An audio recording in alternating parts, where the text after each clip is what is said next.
Thanks for getting up today. I know a lot of you were at the PowerPoint karaoke, probably enjoying various beverages.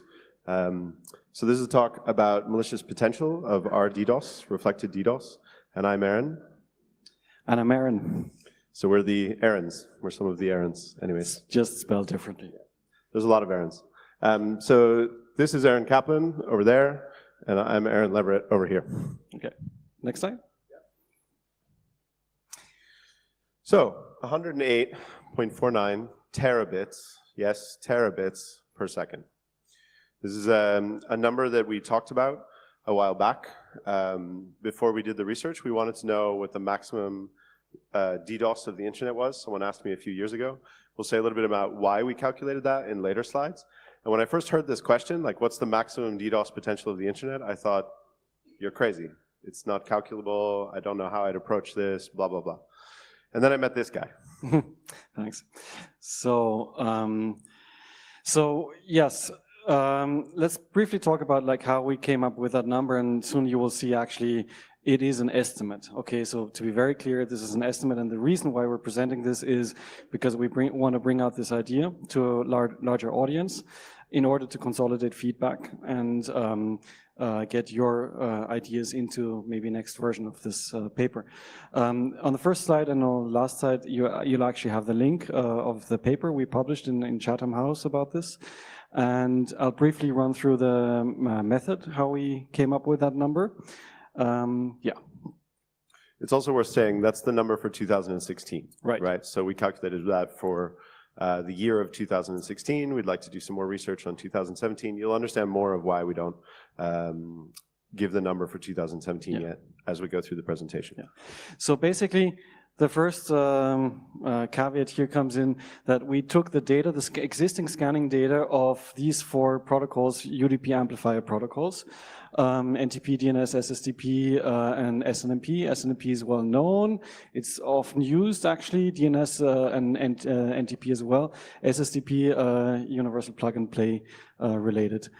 And the idea is I worked with JP Surd on a project called Cybergreen on this, and did some stats, and the idea was to visualize that and make it understandable for policymakers, and to have a nice portal for this.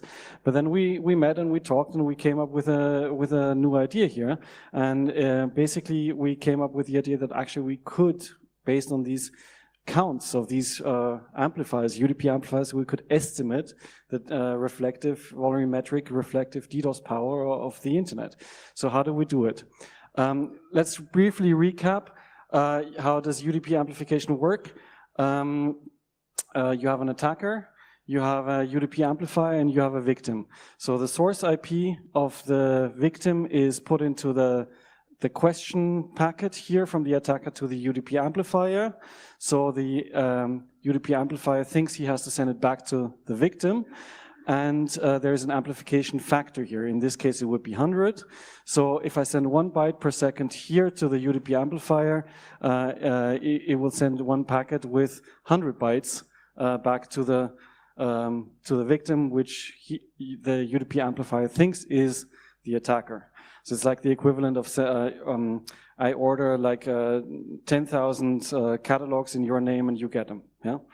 Okay, so this is what's happening, and these are amongst the biggest DDoSes that we know. Yep. So what is the amplification factor for a couple of these protocols? For NTP, it's a large number, 556 is the factor. DNS varies between 28 and 54, so we took the average of those numbers. Jargon is also pretty nice. There's still a lot of jargon out there. RIP is quite nice, RIP version 1. Just take a look at your modem, for example. It might have RIP version 1 still enabled. Yeah? Pretty common. Yeah, so this here, you can look at this list. Okay, what does that give?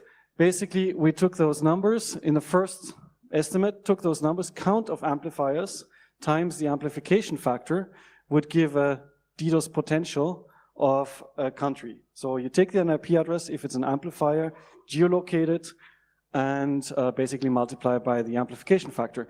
It's worth pausing here too and clarifying. We're not talking about DDoSes that occurred. We're talking about this is the potential. This is the space of amplifiers from which all DDoSes in a year do occur. So if you have data for 2016, you can go back and see how much of the potential was used at a given time based on all the attacks that you have seen. Right. Right? Mm-hmm. So the first numbers are pretty high. Like, remember, this is terabits per second. It's 651 terabits per second for all the UDP amplifiers in these 4 protocols in the US, according to MaxMind. However,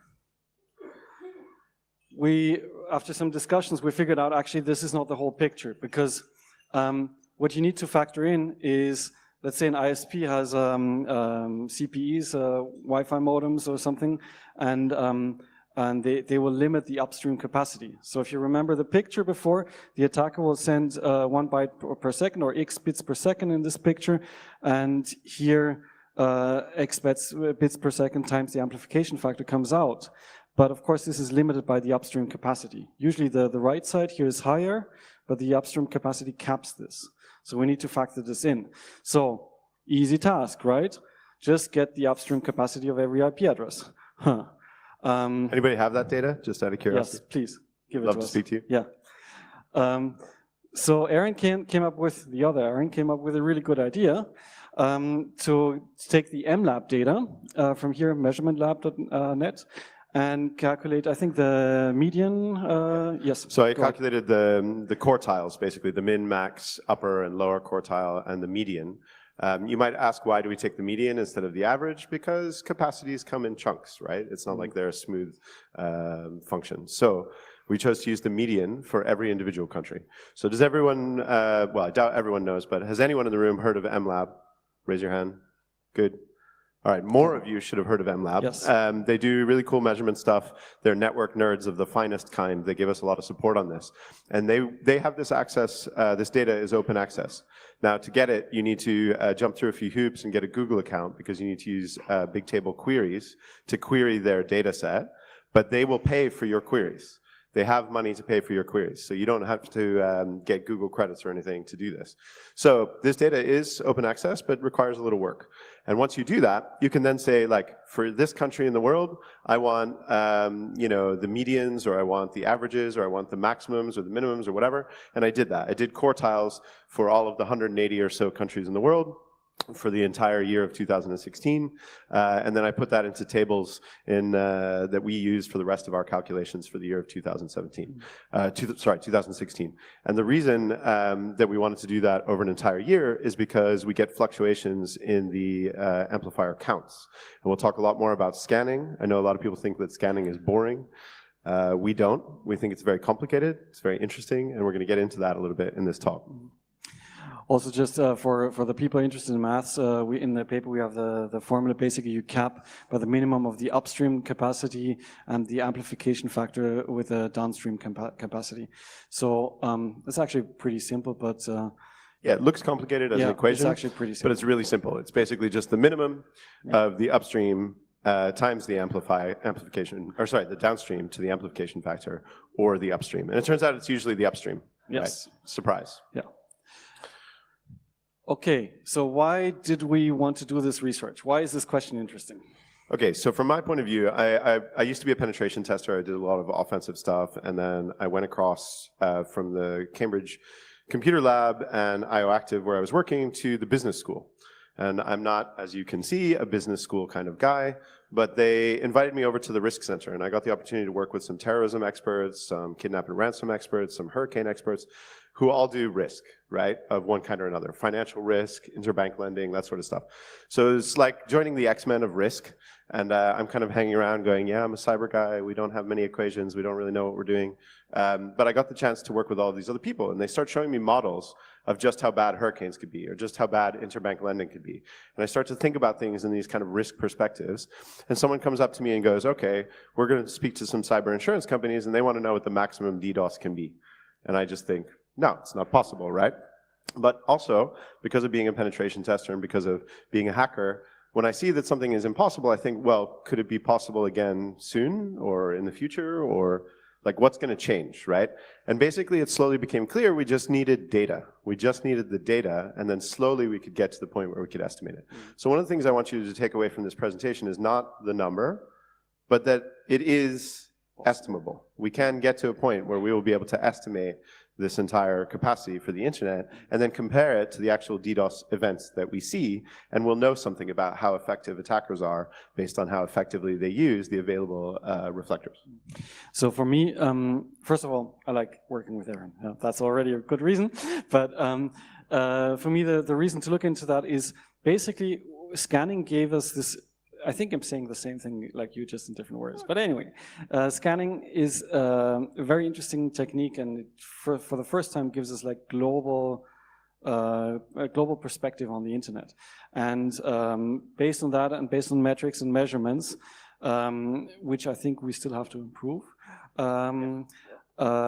we can, for the first time, get a global picture of what how this really looks like, and this will shape the debate and the policy debate on a lot of IT security topics like DDoS, for example. We just chose DDoS in that case, and even limited to only 4 protocols. But you can expand that, and you can take that idea, that metric, and expand and basically make things measurable. And in other words, if you can't measure it, you can't improve it, and if you can't put a number to it in, let's say, lives saved or money or whatever. Terabits prevented, right? Yeah, right.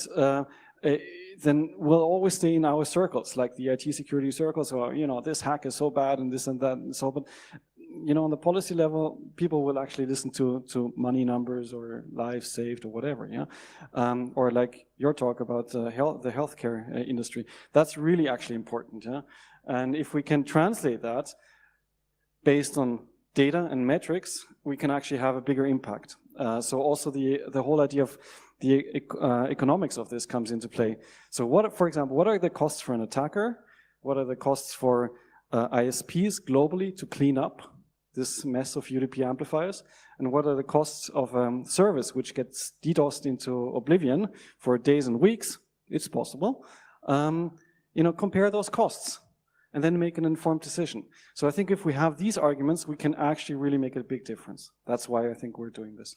I'd say too, there was one other element about why, which is both Aaron and I, part of the reason we like working together is that we hate received wisdom. You just walk around this community and you hear the same thing repeated over and over, and then you think, where's the data on that? And you dig a little deeper and you realize it's just something that people say. So a lot of times we were hearing people say stuff like, well, IoT is the big thing to blame for DDoS, for reflected DDoS, and it's Africa, right? It's basically all these people getting online that have IoT devices in these countries and have no protections and blah, blah, blah.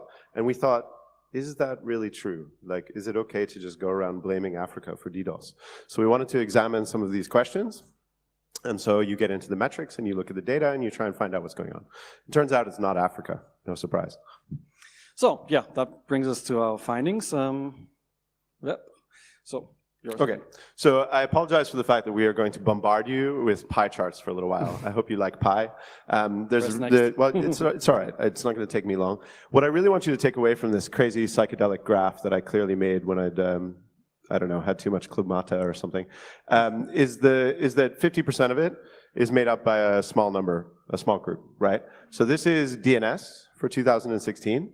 And you can just see, like, there's all these little people at the bottom that have a small percentage of the total potential, but then, you know, there's these countries that make up nearly 50% of it that we should be going to have discussions about. And going back to Aaron's point about economics, if we could translate in a way that made all of us comfortable terabits into dollars and cents or euros or whatever currency you prefer, Bitcoin, for example, then you can start to make discussions about BCP38 and its value to the community. Does that make sense? So like, if you implemented BCP38, you could mitigate this much of the economic damage to businesses because of blah, blah, blah, blah. Mm-hmm. So we have these diagrams for multiple protocols. Let's just bang through them. NTP, SNMP, it's the same story. It's like 10 to 5 major players are the top half of the DDoS potential of IPv4. Mm-hmm. All right, so this graph, we love graphs, we love data viz. This one is basically just about reflector counts versus potential. And this is the median potential, not the max. But you can see the average count of reflectors over the entire year of 2016. Each one of these dots is a country. And you can see that the potential is really decorrelated from the number of reflectors. Now, traditional DDoS policy for mitigation is let's go find all the reflectors, and the more reflectors you clean up, the more of a difference this makes. Well, our argument is you should be focusing on the ones that have a lot of bandwidth. Surprise. So just to test this, basically, we took Russia as an example, the distribution of bandwidth. That's from ripstat. So you can see this is really this typical long tail curve. A lot of nodes have below 1 Mbit, below 1 or 2 Mbits here. And then a few have 70 Mbits. Yeah. So this is really in our formula. This reflects clearly that the number of high capacity nodes really trump the whole scene basically. And right. Yeah. Right. So basically, if you go after the reflectors that are in these ASNs or these countries, you're going to make a big difference. Now, this is a graph for an individual country, but it turns out bandwidth distribution looks like this. It's a pretty lot. much the same. So distributions matter is basically what we're saying. Yeah. Right? Yep. This one. Okay, so this is another graph of a similar type. This is basically max. This is not median. This is max throughput, and it's not capacity. It's throughput. But if you do the download max versus the upload max, most of the countries cluster in this way. And if you do median, you get this nice kind of line that's going on in this sort of diagram. And then you have these two crazy outlier countries, the US and Czechoslovakia, that apparently have massive upload pipes. That's basically what the graph says, right? Yeah. So the people with massive upload pipes and a lot of reflectors are the ones we want to be talking to about cleaning up data, or about cleaning up reflectors. Yeah, and that's another nice example. Like my question was like, why the Czech Republic? You know, it's a nice example of why we also have to be very careful about the reference data that, wrong button, the reference data that we're using. You always, with this kind of research, you always have to go back and ask yourself, was that correct? Was that correct? Test with a second approach. So that's, we'll come to that anyway, yeah? A lot of people do data visualization because they want to make a point and get an idea across. One of the things I love, again, about working with Aaron is that we use data viz just to look at the data and figure out what's weird about it, to find the outliers, the anomalies, and this is what leads to some of our insights. Yeah. So this is like basically how the data ended up in that portal page here, here up there. So you can track things over time for different protocols. You can compare different countries or ASNs. You can get a split down of the different ASNs within a country here. Usually it's always like one big ASN which actually contributes the most. So you can get to this 80-20 efficiency principle, where you say, first we'll talk with the big ASNs, the big producers of DDoS potential to clean that up. And yeah, that's pretty nice. Yeah. Can I say one more thing about this graph? So when working with CyberGreen on some data, one of the things we want to talk about is if you incentivize people to clean up some of their reflectors or to clean up some of the potential, what is the impact? And you see these graphs of like the number of reflectors. And if you start rewarding people, the graph just suddenly, goes and then drops, right? Because they firewall your scanners, and they've shown that they've cleaned up all their reflectors, and then you pay out, and then they haven't really done the work, right? We don't want that, and we're math nerds, so we look at which of these are monotonically decreasing or increasing, because it's a much better sign of what's going on in terms of mitigations. So I think that hits on another really important point. So if you really want to make a change, give them the feedback graph so that whoever cleans up can improve. And then basically give them stars, golden stars or whatever. Yeah, that's the trick of SSLLabs.com. A till F on test your SSL certificates and the server settings. And that really works. Gamification is a little bit stupid, but it works. Yeah. That's your okay, so we're not entirely comfortable with the data that we have for 2015, 14, and 13, which is why we focused on 2016. We waited till the data was stable in a way that we're comfortable with, but we still want to use it to make broad understanding of what's going on. So you can see this throughput normalized potential. So that's basically, instead of just using the amplification times the number of reflectors, now we're looking at what happens when you scale back by the available bandwidth of each individual country, right, or the throughput. And we use the median, as I said. So you can see it's growing over time. unsurprisingly, right? DDoSes are getting bigger and they're getting worse. If you only study DDoSes as an event, you know that's possible. But the thing that blows me away is that one of the largest DDoSes we saw in that year was 1.2 terabits a second, right? So 2 orders of magnitude larger is the potential. That's really, really interesting to me. And then I want you to focus on this throughput revealed percentage number over at the end, right? Which is basically saying, as you increase the bandwidth of the country, the DDoS potential is more revealed, and you're going to get bigger attacks flowing from that country. So as you increase bandwidth and you don't do any cleanup, you have a problem. Yeah. So, you know, since you mentioned Africa or so, yes, big pipes not only make the internet faster there, but also DDoS is faster, basically. Okay. Yeah, that's still yours. Yeah, so this was just a thought experiment. What if we throw away all of our complicated mathematical models and we just do averages? And the point is that you come out with a very different result. So I'm basically just saying that's not the approach that I feel comfortable with, and I think it's better to do individual countries or indeed ASN level data. So we're doing this again for ASNs in the future. Okay. So here you go. Here's the picture slide, right? We couldn't do every country in the world all at the same time, just because it wouldn't fit on a single Sankey diagram. But I think that the Sankey diagram really gives you a perspective of these countries that were nearby today. And you can see for each individual protocol what the contributions are and how they contribute to the whole of that region, right? So that's just you know, the number of megabits per second that could flow out of this region in 2016. Any questions on this diagram? No. Everyone's bored of math. They want more exploitation.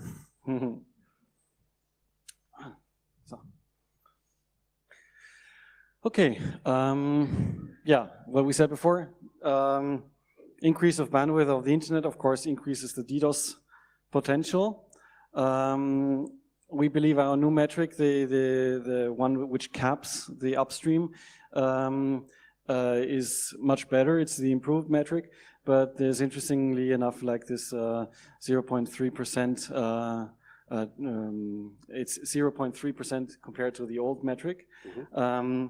So it's really important if you do metrics on this type of research. I think the takeaway point is if you do metrics, discuss it a lot. That's also another reason why we're talking here, because if you're working on this, please come to us afterwards. And I think we need to come up with some kind of a common agreement on best practice on how to measure correctly and which metric is the best way to reflect that.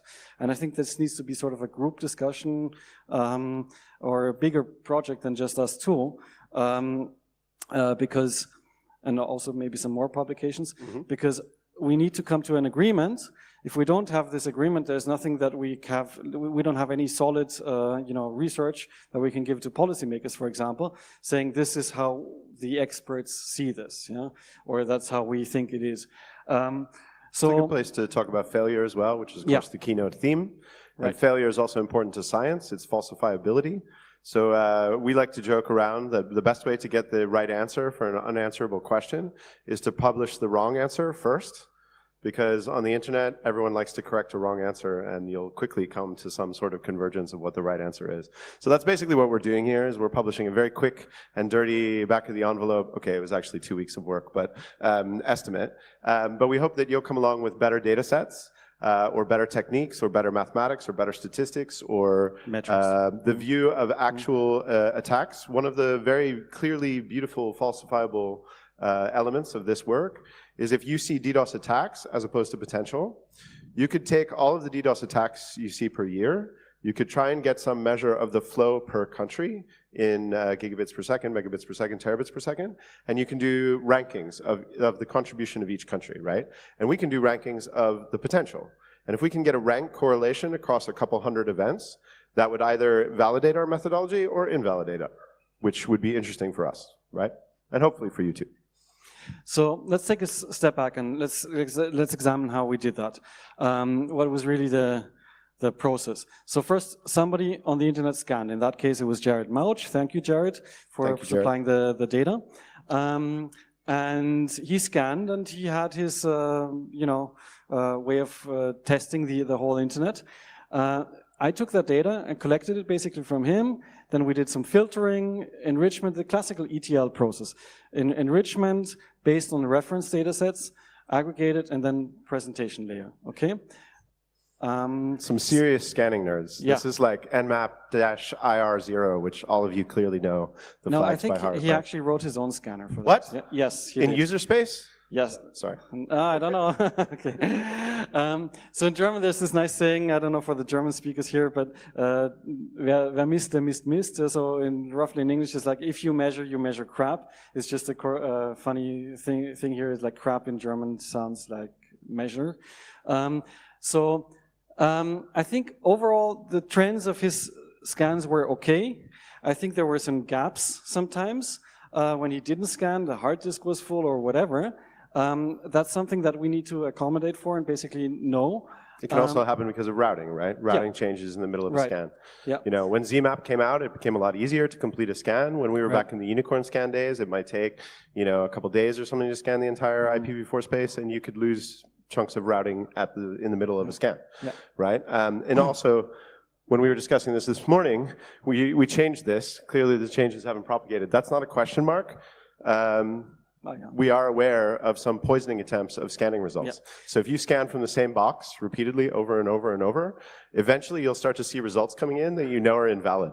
And it looks like there are people out there that like to poison other people's scans with false data. Right. So basically, again, UDP can change the source IP address.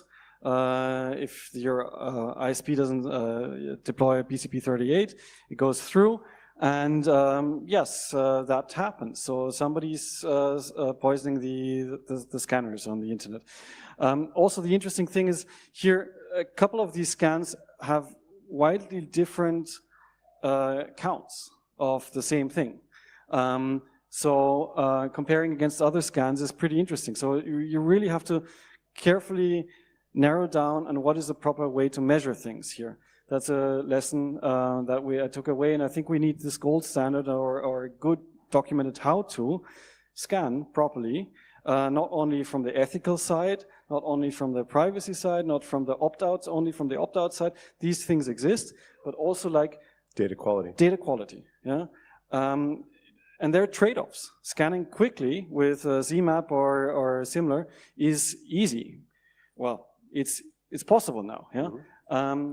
For Shodan, for example, scans much slower. Yeah, so there are benefits to that. Yeah. I personally prefer scanning it below 1,200 packets per second because you get better results and you don't piss everyone off. So take that away. So far, I mean, this is, I think, an unsolved problem, and that's why we're putting this out here. Okay. There is a site which tracks all the scanners, which is 360netlab360.com, I think, and that's pretty interesting. A lot of people are scanning. There's no agreement on really the results. So the collector is pretty much one of the easiest parts. Is rsyncing, but sometimes we have long outages. Okay, filtering. In my experience, that can go very wrong. So you have basically two ways of processing the whole batch of data. Especially if you have lots of old data from years of scanning, you either want to process it all in one go and batch. You know, you can use Hadoop or whatever for it, or MapReduce, or just in one box and wait, yeah, for terabytes of data. Or you process incrementally. But there's an interesting lesson for me that I learned is if I process incrementally and something goes wrong, for example, I change something in the filtering code, I have to go back and redo the whole thing again and again and again. And that's pretty time consuming. That's all a very fancy way of saying metrics have to be reliable. If you're going to repeat them, the repeatability has to match a certain level of quality, otherwise people can't use it, right? Yeah. And here in the filtering stage, you know, if you have errors here, it basically really amplifies all the way in to the back. I really love this final sentence, by the way, because it's absolutely true. That's why we do networks in the real world, because stuff is actually very, very weird. Yeah. So also you need to inspect a lot of the data, and that's, again, very time consuming. Yeah? And we're not 100% sure if we filtered out all the irrelevant answers. So there might be something in the data that is not relevant. Okay, there you go. enrich. Old school. Thanks. The enrichment stage, basically, you have typically IP to ASN, IP to country enrichment. So for IP to ASN, usually you use the most current border gateway protocol table, but that might vary a little bit. So that's also something to consider. What is the vantage point that you're, enriching from, sort of? The internet doesn't look the same from every IP address. Yeah. IP to country. First I used maxmind, then IP to location, and then maxmind again. Why maxmind? Because even though it's not 100% correct, everyone uses it, so it gives us better comparability. That's another thing to consider. Yeah? Country codes.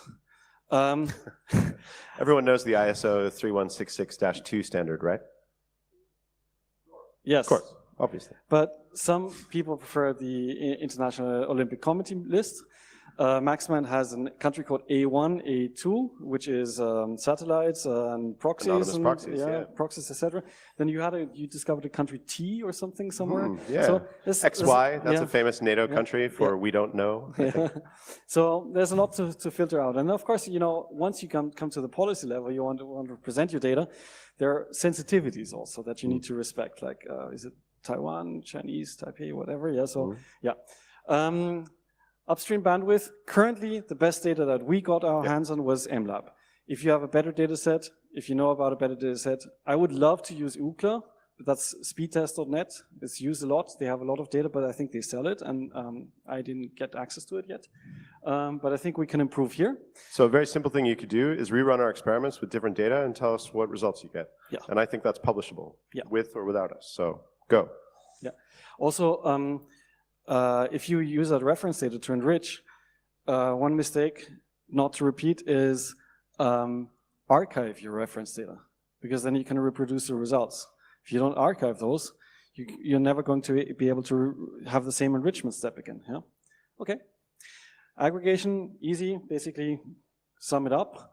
Still, lots of loops and trying to do that correctly. For loops in Python code. Especially in Postgres, yeah. Yeah.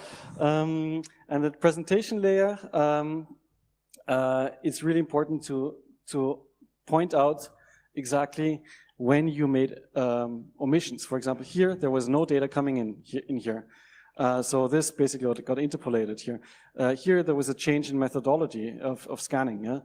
So there's lots of places, and basically you need to be transparent about these. Yeah. Okay. So I think what we did so far is cap the upstream, the DDoS stream by the ISP's upstream. Yeah. But what we did not do yet is we did not check if there is a bottleneck in the backbone.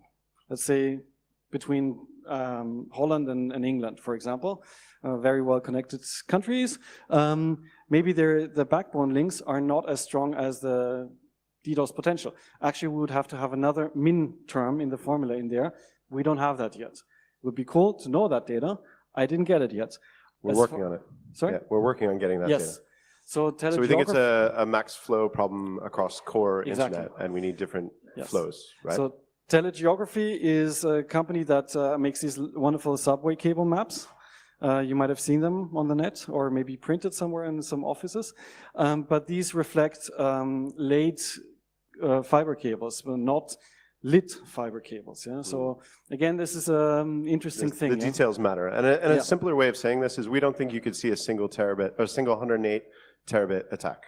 What we see that is an event set. You can see a number of attacks at any given time that might sum to less than that number. And we think the number might be substantially smaller when we consider core flows between different countries or ASNs. Yeah. So basically, maybe this is the potential at the edge, not the core. Right, exactly.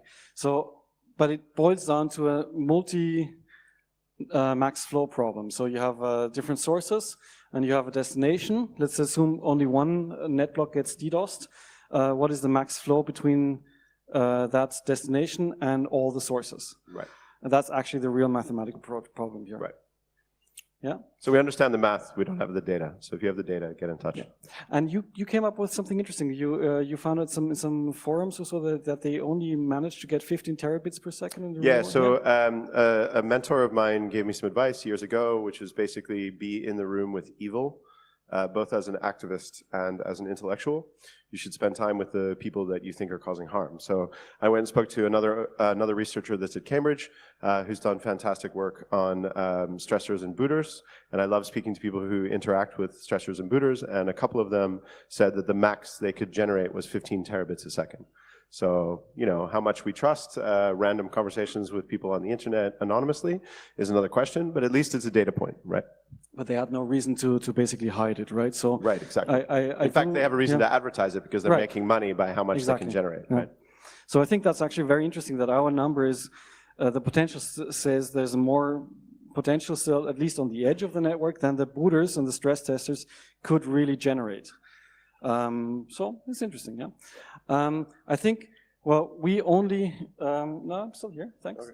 Okay. We also only tested these 4 protocols. So there's, as I showed you, the US cert list of the amplifiers.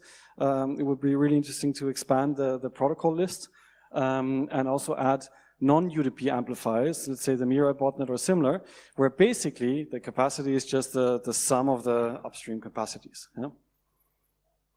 Okay. Okay, we got to wrap up because we got to be respectful of the next speakers who are also awesome, and we want to see them speak.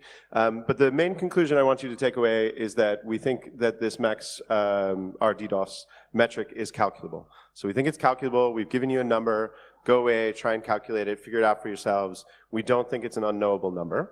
And then we could expand this to IPv6, and we could do this by ASN, and we could look at variance per ASN and all sorts of other things. But the real main takeaway is essentially that bandwidth is far below amplification factor. And DDoS research so far for reflected DDoS has focused incredibly hard on the amplification factors, but they're far above the available bandwidth in most cases, so they're very, very limited by that upstream bandwidth. Or another way to say this is if we basically continue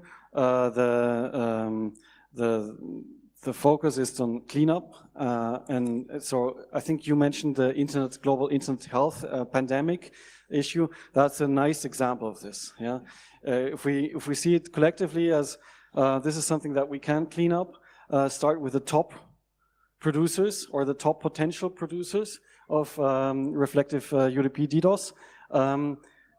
We can work down on that and make massive improvements because the techniques to solve that are known, BCP38, for example, and it's not that hard, actually. It's just something that really can now translate, eventually, maybe based on our research, into real monetary costs. You know, what is the cost of suffering a DDoS for weeks? It's possible. Versus over-provisioning your pipes. That's the classical answer of the large content delivery networks. Just buy more bandwidth. No. It's like you'll still get DDoSed to hell. Yeah, like, I mean, the only bottleneck that I really saw based on our findings was this unofficial Buddha stress tester estimate, 15 terabits. That was their capability based on their software, but not on the internet's bandwidth. The internet gives more. Right. Okay? So thanks very much for coming to listen to us. I really appreciate anyone who wants to get up and hear about math and scanning nerdery. So thanks for giving us your time and attention today. Okay. We do actually have time for like 1 or 2 quick questions, even though these guys will get really long answers. We'll keep them short.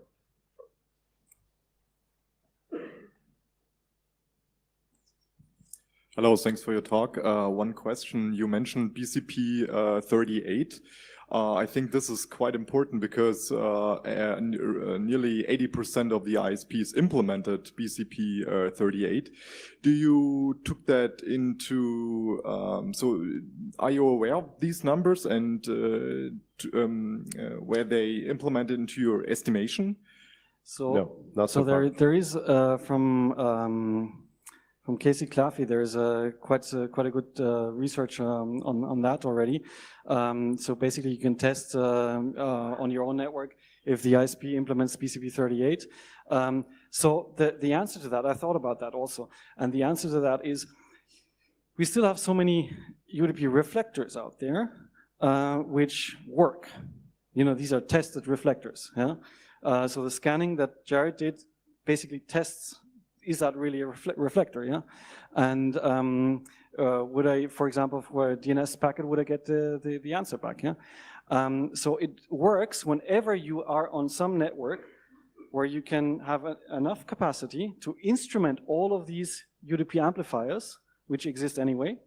And you just need to go to one ISP which doesn't implement BCP38 in order to instrument those. So basically that is a hard problem to say everyone needs to have BCP38, and then the whole problem will be gone. But everyone on the internet needs to have that. It's a herd immunity problem. Yeah. So essentially BCP38 in some places solves your problem, but we view this as our problem. Right. And if I can still find other places to generate the traffic, it doesn't matter so much. Yeah, so herd immunity, we should discuss this later because we want to keep it brief. So it's really a change of mindset, but it's a very important research in my opinion. Yeah? But we didn't incorporate it into the metric yet. So okay. Another question? One more? One more question? You want to? Yeah, okay.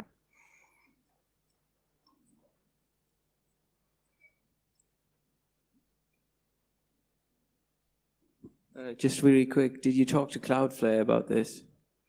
Sorry? To Cloudflare, the DDoS protection No, service? not yet. We'd like to, because one of the things we want to know is what the best mitigations are out there. I've heard from various people that 300 gigabits per second is kind of the max. Yes. And I'd love to basically show that how many attacks could occur from this set if everybody was protected at that level. Doing some quick math in my head, like 365 events every 8 hours, so like 1,000 events or something per year at that kind of level would not be protected, right? So we'd love to speak to Cloudflare and Akamai and some other people because they have a view of real events instead of potential. Yeah, thank you. Also, I think at the first conference there was a small SIG where we both attended, and we presented that basically for the first time to that kind of audience. Who was leading that? Martin SIG? Mackay from Akamai. So we've had some brief chats with him, but we'll have a few more. But yeah, I'd love to talk to Cloudflare and Akamai or Prolexic or Arbor Networks, anyone who's doing DDoS events. Right. So and they basically well, Martin didn't think about this idea, and he raised quite some eyebrows. So I think there is potential to improve, and that's why we're putting out this idea here. Yeah. Okay, thanks a lot. We don't have time for any more questions. These guys are going to be outside. You'll be able to get them whenever you want. Thanks.